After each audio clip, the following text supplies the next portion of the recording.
Hi, it's your coach, Joe Lukacs, and welcome to this episode of the Magellan Network Show. This is actually episode number, 374. We're kind of getting up there with these episodes, and this episode is going to be very, very special for two reasons. Number one is the first one back, or actually the second one back from since my summer sabbatical. And what I'm going to do in this episode, while I was away, I'm going to give you the backstory real quick, is one of the things that's been gnawing at me for a very, very long time is why do clients fire their advisors? Like, what's the truth, right? Not the innuendo or we suspect, but what does the data show? So I went to my trusty research assistant, Claude, and I said, hey, search, do some research, find any papers from any organizations that have published empirical research and any studies or surveys, anything why clients fire their advisors. And believe it or not, Morningstar did one, Y Charts did one. There's a couple others that did one. They're all cited in my actual report that I put together. And so what I want to do is that episode is just kind of walk you through it. And if you want a copy of the report, just reach out to me and I'm happy to send it in PDF form to you. It's 12 pages long. The clients I've shared with my clients, at least some of them, and it's been really, really well received. So I thought we'd do an episode on. So the first question is, why did I want to do this? Oh, like anything, client attrition is just part of the game. It just is, right? No advisor that I've never ever known or coached has ever gone their entire career with not losing a client. So, and I'm talking about losing a client via death. I'm talking about like they ACAT out. Okay. So the question is, why? Now, what most advisors will tell you, if I was in a room, hey, what do clients leave? They'll tell you fees and they'll tell you performance. Why? Because that abdicates any responsibility on their part, right, for having this happen. So let me kind of give you the kind of the summary first, and then we're going to get into some of these elements. So if you're watching on YouTube, I have the report actually up on another screen here in my office. So if you see my eyes dart away from the camera, it's not because I'm not doing my football picks or anything like that. It's just I want to make sure I'm accurate when I give you this. So here's what the research says. Quality of advice. So why do people leave? Quality of advice, 32% of respondents. Quality of the relationship, 21 of respondents. So what's that, 53%? Or the leading stated reasons for firing an advisor. Cost, i.e. fees, is 17%. And return performance is 11%. And there are other things in between. But most advisors will tell you it's, they don't want to pay the fees or they're not happy with the returns. And the reality of it is, thank God it's not those two things, right? It's the quality of advice, which every advisor has a lot of control over, and the quality of the relationship, which every advisor has control over, right? So what does this tell us? In every category, traces back to three root causes. Too little attention to the person behind the portfolio, i.e. the actual human, not their money. Failure to communicate value, we'll get to that in this conversation, and expectations misaligned at the start of the relationship. So one of the things this research report showed was that a client starts off, how you set expectations are really, really important, and they weigh super heavily on how the client is going to evaluate the quality of the advice and the quality of the communication. Good news. Only about 6%. Let me get this part first. The clients most likely to fire you are your best ones. Here's the funny part, sad part. A higher income, higher assets, higher financial literacy. Only about 6% of investors formally terminate an advisor. Many more simply move money out quietly, right? Which is harder to detect and actually more expensive because now you're stuck with a legacy client with maybe half their money. So in other words, they don't fire you. They just ACAT some money out, or they give somebody else a chance, or they want to split the baby, or whatever they want to do, right? So what's the number one thing? Communication frequency is the single largest controllable variable in retention. Listen to that. Communication frequency. The majority of clients are not getting what they want. So think about this. like an insurance policy, right? And I hear this all the time in my clients. Oh, I don't want to bother my clients. I don't want to reach out to them too much. Da, da, da. That's the advisor's perception. What the marketplace is telling us is we don't spend enough time. And when I say communication, let me be very clear. Jamming their inbox full of emails that are not personalized. Like the one-to-manys are important. I'm not going to dismiss them 100%. But please don't sit there and tell yourself, well, our clients on a really good drift system. They get a newsletter from us every month, da da da. But you only talk to them once a year. That newsletter drip, while at some value, will never replace a conversation that shows that you care about your client. Okay. Now, here's the other data point. The great wealth transfer, which we're about into the beginning phases of this, right? As we talk about the boomers now acquiring the assets of the greatest generation, 55% of next generation heirs plan to leave their benefactors advice. 55%. I mean, they plan it. Like, hey, we're not staying. I mean, if you're running a business and your client base is up there in age, man, I would want to be, I'm not an alarmist, but man, you got to be sober about this. Hey, I've got a real threat here on my business. I better do something about it. Okay. So stated reasons for firing. So let me tell you where this came from. Okay. So Morningstar in 2023. So Morningstar, they hired a couple. I'm not gonna get into Laboca and Lamas. They're two behavioral scientists and behavioral researchers. What they did is they went ahead and interviewed in 2001 and 2022. They interviewed over 3,000 people in total in terms of why they left. Okay. And here's what they found. So the ones that they did, 184 actually provided why, right? Like detailed why. So here's what it boils down to. Here's the shares. Number one, quality of financial advice and services, 32%. Quality of the relationship / communication, 21%. So there's our 53%. Cost of services, 17%. Return performance, 11%. And there's one last one, which we didn't talk about earlier, which is comfort handling their own finances, 10%. So people, like, they retire and they use AI. They think they're financially literate and they say, I can do this on our own. Like they become DIYers and stuff like that. But here's the thing I want to bold here. Terminations are not events. They are the final entry in a ledger that the client has been keeping for years. So this is something that's really critical you think about. The clients that left you did not wake up on a random Tuesday, Wednesday, Monday, whatever, and said, oh, today's the day I just feel like change, right? I just feel like nobody's flipped. I mean, rarely, very rarely.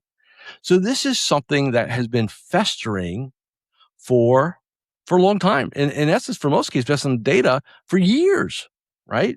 And we've got to understand that. So when we look at the first piece, right? Why? So let's kind of break this down. So what Morningstar did is they went in and they traced those categories, right? The ones I just gave you. They broke them down even further. Now, for the sake of this podcast, again, I'm not going to read the report to you, but I want to give you some insights into it. All right. So number one, insufficient focus on the person's side of personal finance. So what does that mean? The underlying complaint is that the advisor did not invest enough time understanding who they were as a person. Listen to this. Or what their actual financial needs and goals were. Right? And so again, the advisor fails to recognize that there's a gap at all in the conversation of service. In other words, the advisor is just unconsciously incompetent because they don't know what they don't know. Because they think, oh, we got a financial plan, we got a portfolio, we're doing okay, blah, blah, blah. Everything must be, the clients are complaining. So therefore, they must be okay. We're going to cover that in a little bit. I'm going to give you some data that's going to, I'm not here to scare you guys, but I want you to understand what we're talking about here, okay? Next, number two, the advisor's inability to communicate value. Clients who cited communication for the reason for leaving frequently reasoned as follows. I've not heard from my advisor, therefore my advisor is not doing anything. So this is the big thing. If your clients sit there and say, well, I talk to you 4 times a year, we meet twice a year, and that's it. And I'm paying you $40,000 a year or $50,000 a year. or $20,000 a year, or if they're smart, they can figure out the fees, right? And that's all that's out there. And they say, hey, wait a second, because we as an industry I'm serious, do a terrible job at really communicating what goes on behind the scenes. How many hours a year do you spend getting continuing education? Do you let your clients know that? How many hours a year or days a year do you spend flying to conferences, learning things? All, non-CE credit, right? Doing that. What do you invest on personal and professional development? Like, if you're not communicating all that, what is your team doing to get better? If you're not communicating that, why should a client think? Every time you sit down, if you're running your own money, or you have you have your investment committee, you're looking at your managers or who you use, and you're not kind of communicating that to client. Hey, we had our monthly investment policy meeting today, and we made some changes, and we met. It was really good. If you're not telling your clients you're doing that, well, why should they think you're doing anything, right? We have to kind of pull the curtain back a little bit here and communicate to our clients what we're doing behind the scenes. Otherwise, what data do they have to formulate conclusion? Just what they see, just what they experience, and it's not enough. Okay. Third one, expectation mismatch at the start of the relationship. Complaints rooted in return performance, Morningstar found, tend to stem from a persistent misconception that the advisor's function is to generate outsized returns. When markets turn, clients hold that belief because they have nothing else to point to. So if you don't, in the first meetings, you're thinking about onboarding a new relationship, if you don't lay out, hey, we're not here to beat the indexes, we're not here to beat the markets. We're not in the alpha business, right? That's what hedge funds do. Most of them do it pretty poorly over time, right? But if you don't communicate that specifically, well, what else does the client have to measure you on, right? And so when you start getting questions like, hey, can you break down our returns over the last 5 years? Like, that's some random question they came up with a Tuesday morning? No, something's going on in their head, and they're like, man, I don't hear from this guy or gal. We meet a couple times a year. It's kind of, I feel like it's a rinse and repeat. It's like they're just going through the motions. They know nothing about me, at least not recently. And so what am I left to measure? The math. And that is the one thing we have the least amount of control over, is the math, right? So we've got to be super, super critical on that. Now, who fires? All right, so let's talk about this. So it's very interesting. This is the data from Morningstar. The clients who have never fired their advisor, the average investable assets about $543,000. The advisors clients who have fired their advisor average $1,022,836. So what does that say? Number one, the more money at stake, the more sensitive the client's going to be. In addition, the ones have never fired, average age is 48.9. So obviously not yet quite at retirement thinking. The ones who have fired are at 55.6, definitely in the primary retirement thinking window. So why does that matter? Because it is critically important. Now, let's talk about stuff you don't see. So the 3,003 people Morningstar surveyed, only 185, or roughly 6%, ever fired. So the good news is people are lazy. They're comfortable, right? They don't want to go look for another advisor, right? They may bitch about it, but good news is a lot of them they may whine about it. They may complain to you, but are they going to really go find somebody to do it themselves? More than likely not. So that's the value, but 6%, right? Now, let's talk about the other data in this thing, so 6%, right? We get that. So independent survey data suggests, that people who are thinking about leaving their advisor, this is what they think about. So, hey, the question was, have you ever considered replacing your advisor or leaving your current advisor? Well, 6% have actually done it, but how many think about it? Of the 6% that fired, listen to this. This blew me away when I read this. 75% who have contemplated leaving, 75%. So they've thought about it. So think about this. 2/3 or more of your clients every once in a while think about it. And I get that. I mean, again, you have no 5-year agreement with anybody, right? From that perspective. So that tells me, like, this is Y charts now. So let me give you the data on Y charts. Y charts surveyed 800 advised clients, found that either 75%, it's a different survey now. So this is Y charts. 75% have either switched advisors or seriously considered switching advisors in 2023, up from 48% in the prior year. The finding was unexpected enough that Y charts ran the survey a second time to validate it and got materially same results. So the results blew them away. Like, wow, really 75% have switched or thinking about switching? Like, that's way outside of way outside of our norm range, right? But it is. Now, what does that mean? Retention rates, remember, think about this. Retention rates measure who have left. They're telling you nothing about the clients who are already gone in every way except the paperwork. So when clients stop calling you back, when they stop responding, when they don't want to schedule their reviews, basically they quit the relationship, even though they're paying you. And that, to me, needs to be a major red flag when your clients go silent, right? So this is really, really important, right? You need to be aware of this. Now, what can we control? I'm going to give you the data. Like I said, just reach out to me if you want to report. I'm happy to give it to you. If you're in the Magellan Network, I'm going to I think I may have already posted it. If not, I will make sure it gets posted. The Y chart advisor client communication research quantifies the controllable variable, which is communication, right? Roughly 8 out of 10 clients want to hear from their advisor at least once a quarter. Here, not in a newsletter, not some one-to-many, a reach out, right? Only about 63% of those are receiving that. So think about it. 80% want it, only 63% are getting it. Higher net worth clients, ages 45 to 60, want more contact than average. Precisely segment Morningstar identifies as the highest attrition risk. Remember something. The higher the asset value, the more coveted that relationship is with your competitors. Just keep that in mind, okay? Nearly 9 out of 10 clients say their advisor communication frequency and style factor into both their decision to stay or the willingness to refer. So there's a second piece here, the style and frequency, right? One to many, one to one. How often?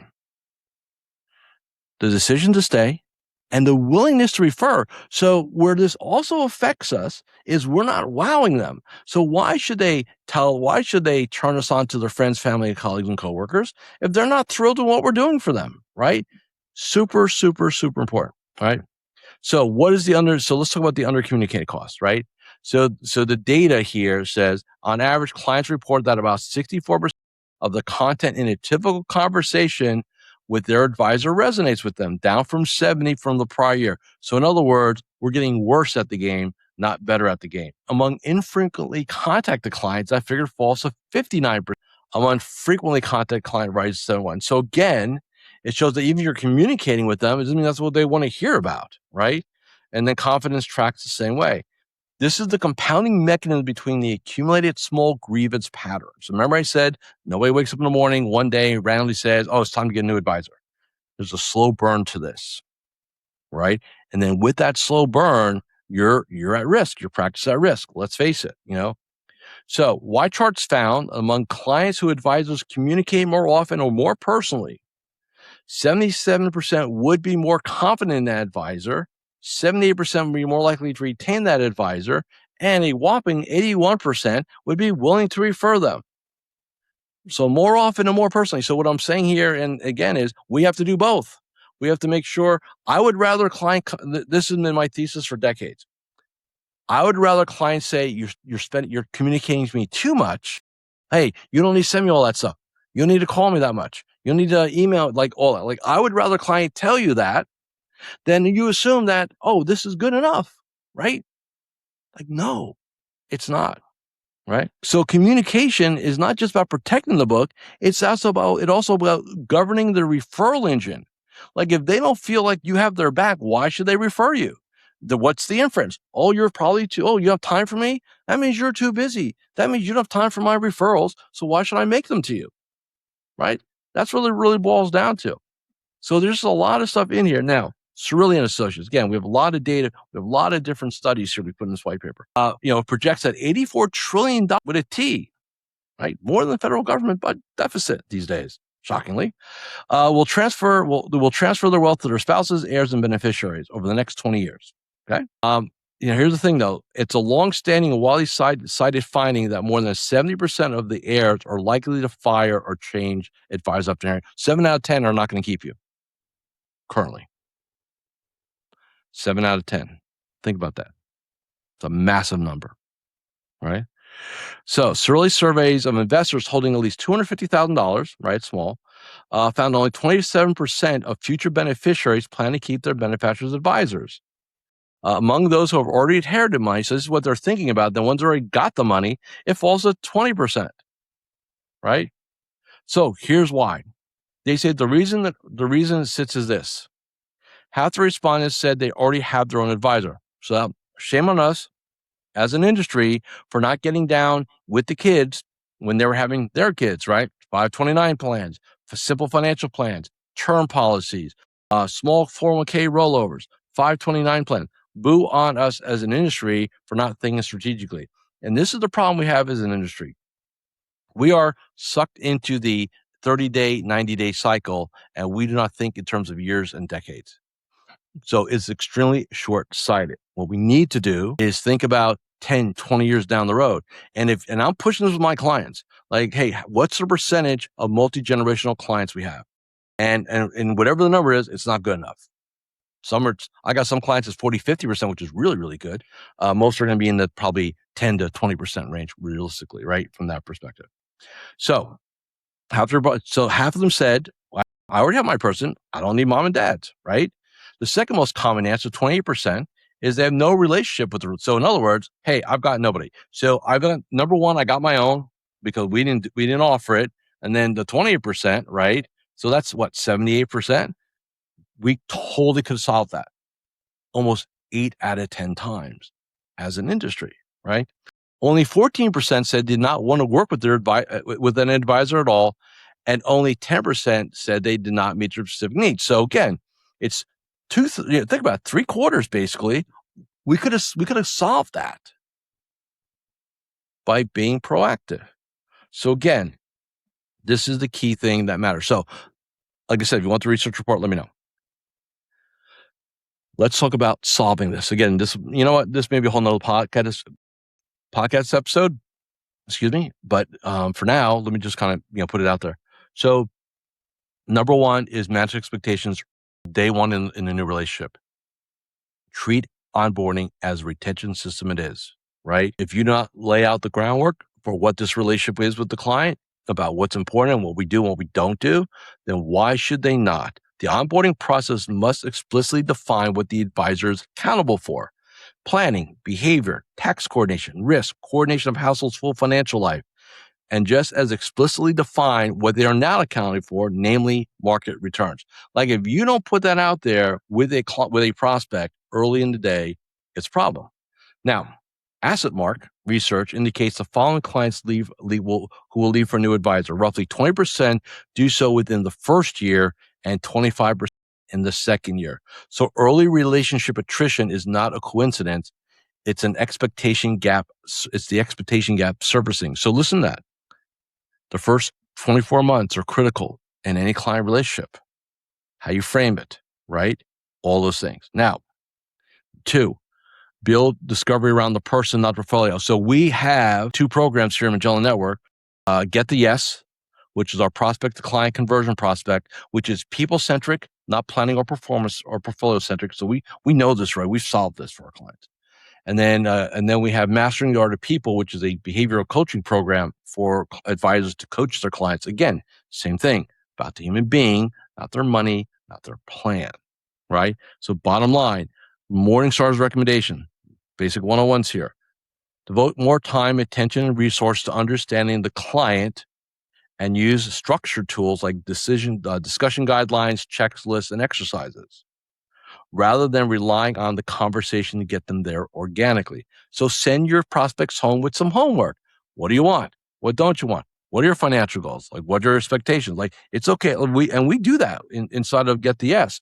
Like, we want to have a framework on what the expectation is of that prospect in terms of their expectation when it comes to a functional collaborative partnership, if you will, with their financial advisor, right? So the practical test is simple. So here's the test. If an advisor cannot articulate what a client is afraid of or what they're trying to prove and who's responsible for that, they have not completed discovery, regardless of how complete the financial data is. So think about that. You can do all the fact finding you want, but if you don't peel the person back, their emotions, their psychology, their needs, their wants, their wounds, you're still playing blind, my friend. It's just what it boils down to. Next, make invisible work visible on a fixed cadence. We're not going to do a second episode. I'm just going to do this here.